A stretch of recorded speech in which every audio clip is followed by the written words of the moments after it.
ছেলে, আসো আসো।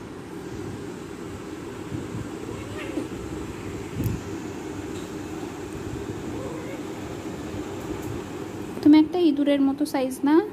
এই ছেলে, ছেলে না তো তুমি মেয়ে।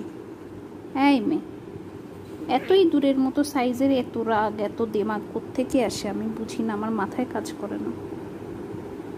বাবা, আমার আমার ছেলে দৌড়ায় আসছে, আমাকে কেন কামড়াচ্ছে সেই জন্য। মা, মাকে কামড় দিচ্ছে ও?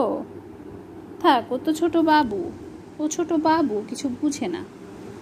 হ্যাঁ, তুমি তোমার জায়গায় শো। হ্যাঁ, শো শো।